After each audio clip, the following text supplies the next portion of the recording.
Alright, welcome back. Today's lesson is going to be on taking photos and also saving and resizing photos.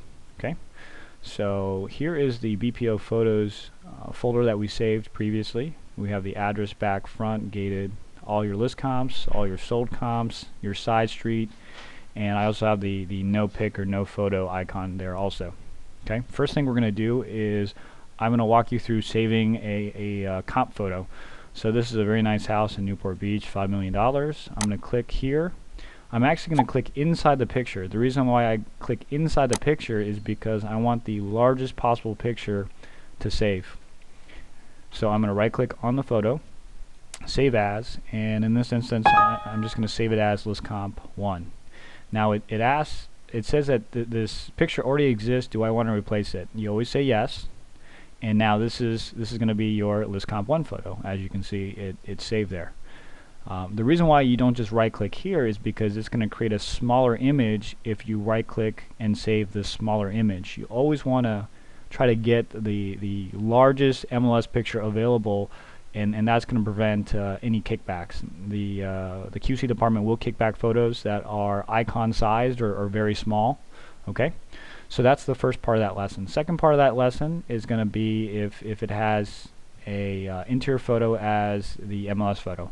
If it has an interior photo, you want to click inside the additional photos and see if there's an exterior. Always want to use an exterior photo. That's what they request. That's what's required.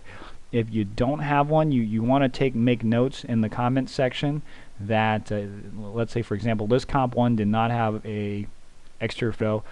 Your other option is, instead of uploading this interior photo, is to upload one of these no pic or no photo icons, and also annotate in the comment section that there was no exterior photo. Okay, now let's say you're only doing report and someone else took the pictures.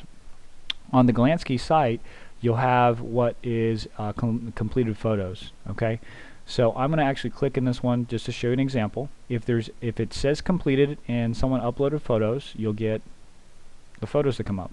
Alright, what you do is you're going to right click on the photos, you go to save as, and you're going to save them in your BPO photos folder as what they are. And this is the address check, so I'm going to save it as address.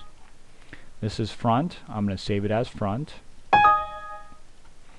This is side, save it as side. And street, and I'm going to save that as street. Alright, so that's how you save those. Let's say you have a camera that take some really large high quality photos and you need something to size it.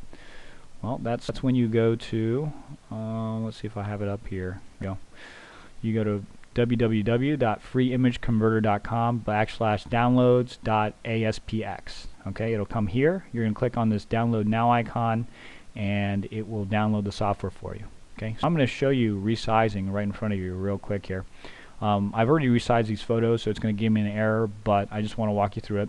Once you download the software, this is what it will come up. You're going to go inside the software, hit add images, and I'm going to resize just last photo, just one photo. Okay, but let's say you want to resize a group of photos. What you would do is hit the first picture you want, hold down shift, and click with your mouse the last picture you want, and then you hit open. Those pictures will come up here. You want to set the size that you want. I've already set it to 800 by 600, and all you got to do is press simple convert, and then it's going to ask you where you want your photos to go. I always put them in the same place. You can make whatever folder you want as long as you know where to look for them. That's all that matters. I'm going to go to where I place them at and place them in, and immediately it says, hey, this already exists. What do you want to do? I just want to resave over all of them. Right, and it's done. Now I've resized all the photos. Because you will only be resizing these once, you won't get that error. The reason why I'm getting that is because I'm using this as a lesson and I've resized all of my photos already. Alright, so that's resizing photos. I'm asked a lot why I take a lot of photos of street signs and not of house numbers, mailboxes. Here's my reasoning. What we're doing is uncomfortable. It's not illegal, but it's uncomfortable to drive up and take a picture of someone else's house, especially if there's neighbors in the yard, if people are driving up down the street. So the best and easiest way to take photos is this. while you're driving up to the subject property, you take a photo of the street corner right next door to it. Let's see if I have an example of that here. Alright, so I'm driving up to Stonebridge Avenue, the 6100 block. I'm going to go ahead and take this picture before I get to the subject property. Why do I do that? Because I want to be at the subject property the least amount of time, and the way to do that is to take all the other necessary photos before you get up to the subject. So we need to take an address verification photo. A clear shot of the street sign is best. Okay, make sure it's readable. And this is very clear, as you can tell. Okay, and then you want to take the street. So this is a street shot. All right, this is a gated community, so I'm actually taking a street shot next to the gate. Alright, this is the gate, so this is my front photo and my side photo. Since it's a gated community, you don't want to trespass, you're not allowed to trespass, so if the gate's not open, you can't enter. Alright, let me show you another example of a gated community. So this is one where it's a townhouse, the windows and doors aren't right in front of the house, so I took a side photo. I zoomed in and I actually took the address from the top of the house. Alright, I took a front photo. And I took a street photo. Alright, this is a gated community, so I took the main street the gate is on. I took the subdivision or the neighborhood plaque.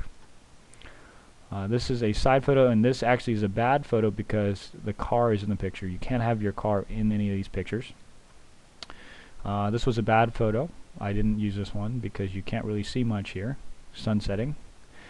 This was my front photo for that. So it was a gated community, there was no access, so I took the front photo. Alright, street photo, front, side, and the address. So that's the safest way to do it, and that's the way that we recommend you do it. Okay? I think that's about it for this lesson. So here's the procedure. You drive up, while you're driving up to the property, you take a picture of the street sign. And then what I usually do is I will turn all the way right like I'm pulling into someone's driveway, so my car is perpendicular to the road, and I will take a shot straight down the road like I'm driving down the road, and then I will drive by the property. Right before I get to the property, I'll take a side photo or an angled shot. I'll drive up right in front of the property, stop real quick, take a front photo, and I'm off. And that usually takes less than 2 minutes on site for all 4 photos, and I'm driving off to the next property. That's the best way to do it, and that's going to create the least amount of confrontation. Okay, so these are acceptable street signs. The curb is acceptable if there's a curb number. The house number is acceptable. The mailbox is acceptable. Just make it clear. All right, see you guys later.